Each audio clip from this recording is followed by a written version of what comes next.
to spot a dry drunk? There's two really clear characteristics that dry drunks have. It's behavior, and I'm going to lay that out in this video.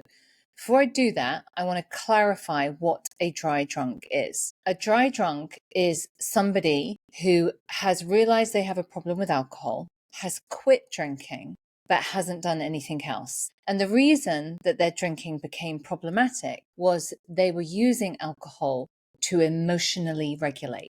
They had outsourced their feelings, the management of their feelings, to alcohol. So you stop drinking and you still have all these feelings and emotions you can't deal with and nowhere to put them, right? Which is why sobriety is 10% not drinking and 90% emotional sobriety. There should be a link below this to a free guide to emotional sobriety. Download it. It will teach you everything you need to know. So that's a dry drunk. It's all to do with emotional regulation, right? We have to be able to deal with all of the feelings that a human being experiences. Fear, guilt, shame, frustration, disappointment, jealousy, loneliness. Those are the ones we want to outsource, right? We also feel like joy and happiness and excitement and love and tenderness and all of the really nice feelings, but we tend to want to keep those, right? We don't want to get rid of those ones. It's the uncomfortable, difficult ones that we want to numb and run away from. In my experience of doing this work for over two and a half decades, I think there's two really strong characteristics for somebody who is a dry drunk and can't emotionally regulate themselves, because that will come out in behavior. Sometimes people will transfer to other substances or gambling or that kind of stuff.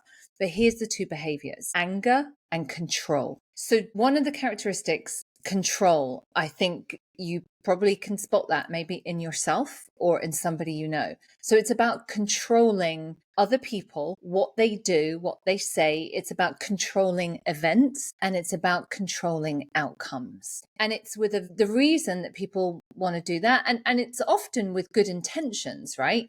Because they want everything to go well. They want everyone to be happy. But mostly they believe if they can control everything, if it all works out like this, the way they want it to, then they will feel okay. So it's driven by a really faulty belief that if they can control the outcome, if they can make sure the event goes like clockwork, or if this person behaves a certain way, then they will feel okay. So it's very frightening for them when they realize that they can't control things, because you can't, but it won't stop them trying. Like, they'll keep trying. Because that's one of the first things you have to accept, is you can't control anybody. No one.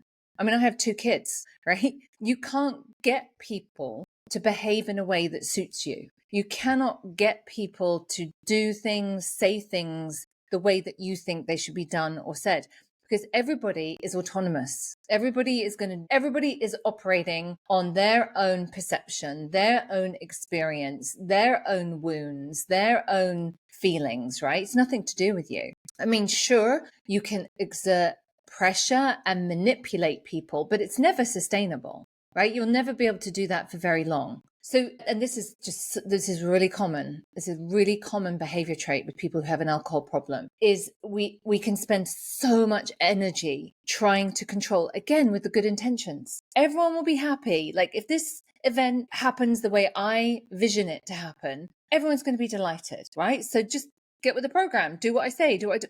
It's never going to work, ever. The only thing you can control that is in your dominion is how you choose to respond to people and to events. That's all you have control over. Controlling outcomes is another thing, right? It's like, we start here with our plan or whatever it is we want to do. Maybe like it's a night out, or maybe it's building a house, could be anything. And we know exactly what the outcome should be. It needs to be this. This is what needs to happen. And we are rigid in trying to control and ambush people and manipulate people and corral people and resources into this needs to be the outcome. Because again, it's a faulty belief. If we don't get this outcome, the world will end. That's what it feels like. Like, this is the only outcome that is acceptable, that is safe, that will make me and everyone else happen. It come hell or high water, it must be this outcome. And you may have experienced, you may have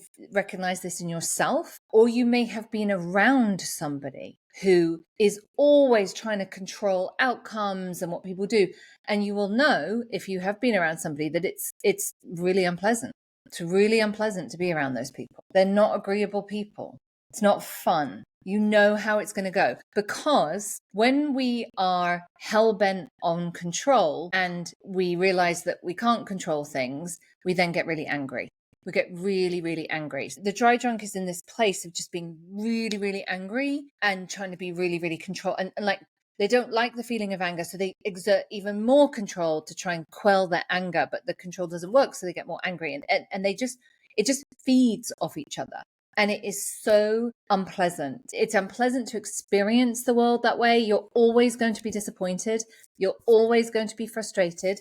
You're always going to feel let down by other people. And all of that's unpleasant. And eventually it's going to probably lead to a drink or some kind of anesthetic of some kind. Overeating, gambling, drugs, whatever. Because that's a horrible way to live your life. And changing that behavior, good news is you can change it. That is the work of emotional sobriety. Because when we have an alcohol problem, we leave ourselves by degrees, right? We just become somebody we don't recognize, and we end up over here and we don't recognize ourselves. We are angry, we are controlling, we are resentful, we are full of pain and hurt. We become liars, we manipulate. Sobriety is the journey back to yourself. And this work to return to yourself, part of that work, the emotional sobriety work, is being able to focus on what you can control, which is like this much, and what you can't control, which is about this much, and choosing your response. It's about learning ways of emotional regulation. So instead of outsourcing to alcohol or exerting behavior that never works, what we really have to do is we have to learn how to emotionally regulate ourselves so that we just don't behave like that anymore. And I'm going to tell you, life is so much easier. It's just so much. It doesn't mean that we don't care, right? It doesn't mean that it really doesn't mean that we don't care, we don't try, or we don't like get involved in things. It doesn't mean that at all. It means you can have plans and projects and all that kind of stuff. It's that you are flexible, that you can, I think, what's that expression? The best laid plans of mice and men gang after Galay, something like that. The best laid plans of mice and men. It doesn't matter. Like, you can plan things. It's life throws us a curveball. So it's this skill of being able to respond to the bumps in the road and the curveball and all of that kind of stuff without losing ourselves, like being able to choose our response to it instead of trying to control the event and the outcome. Let me know what you think in the comments below. If you want resources, they should be below as well.